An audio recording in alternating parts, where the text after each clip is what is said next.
खुदा यीशु मसीह के नहायत कदूस जलाली और बाबरकत नाम में आपकी सलामती हो।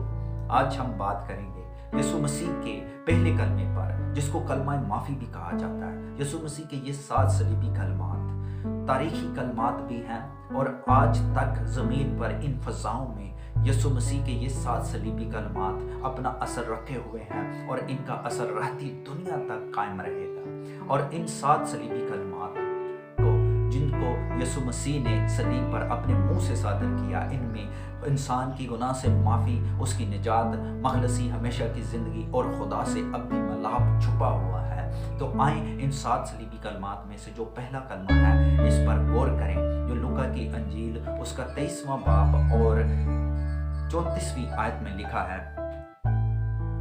यीशु ने कहा, ऐ बाप, इनको माफ कर, क्योंकि ये जानते नहीं कि क्या करते हैं।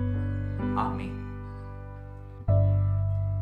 तो ये यीशु मसीह के जो अल्फाज हमने तलावत किए हैं कि ऐ बाप, इनको माफ कर, क्योंकि ये जानते नहीं क्या करते हैं, ये यीशु मसीह का पहला कलमा है जिसको कलमा माफी भी कहा जाता है। तो इस कलमे के बारे में स्कॉलर्स के 2 मफहूम हैं।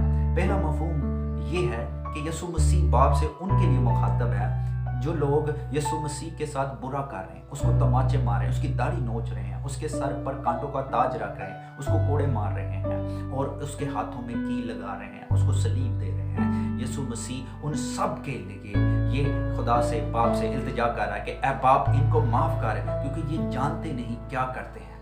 तो पहला मफहूम जो है ये बयान किया जा रहा है कि इस सलीब के दुख और दर्दनाक मंजर पर भी यीशु मसीह के मुंह से एक ही अल्फाज आ रहे हैं और वो है कि बाप, इनको माफ कर। और दूसरा मफहूम जो इस कलमे पर बयान किया जाता है वो ये है कि ऐ बाप, इनको माफ कर। ये कोई आम अल्फाज नहीं है और ना ही आम माफ़ी है, बल्कि ये खास माफ़ी है जिसका असर आज तक दुनिया में हो रहा है और होता रहेगा।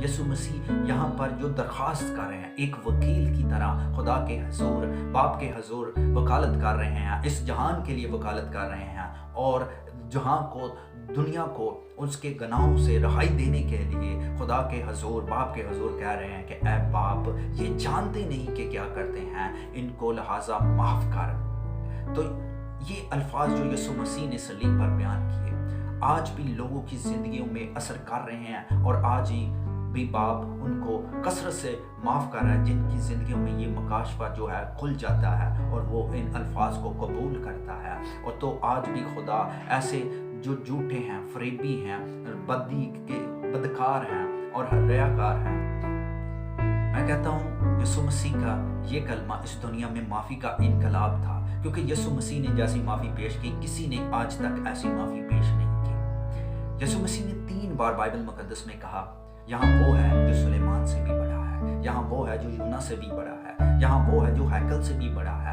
और चौथी शख्सियत का आप खुद मुवाजना कर सकते हैं। बाइबल मुकद्दस में जब स्तिफनुस को पकड़ कर ले गए और उसको संसार किया जा रहा था, उसको मारा जा रहा था, तो तब वो घुटने टेक कर यीशु मसीह की इस रवायत को कायम रखते हुए कहता है कि ऐ बाप, इनको माफ़ कर। अपने सतानों वालों के लिए वो भी बाप से दरख्वास्त करता है कि इनको माफ़ कर। लेकिन मैं कहना चाहता हूँ, यहाँ सलीब पर वो है जो स्तिफनुस से भी बड़ा है, तो उसके कहने से इंसान जो है, गुनाहगार जो है, उसके सताने वाले जो हैं, वो क्यों नहीं माफ़ी पाएंगे।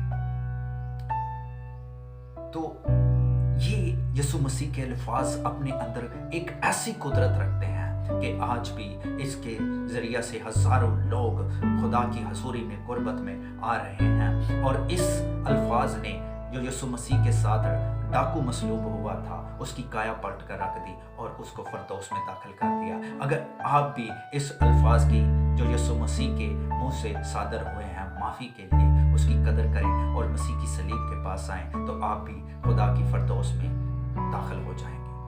Thanks for watching this video. May God bless you.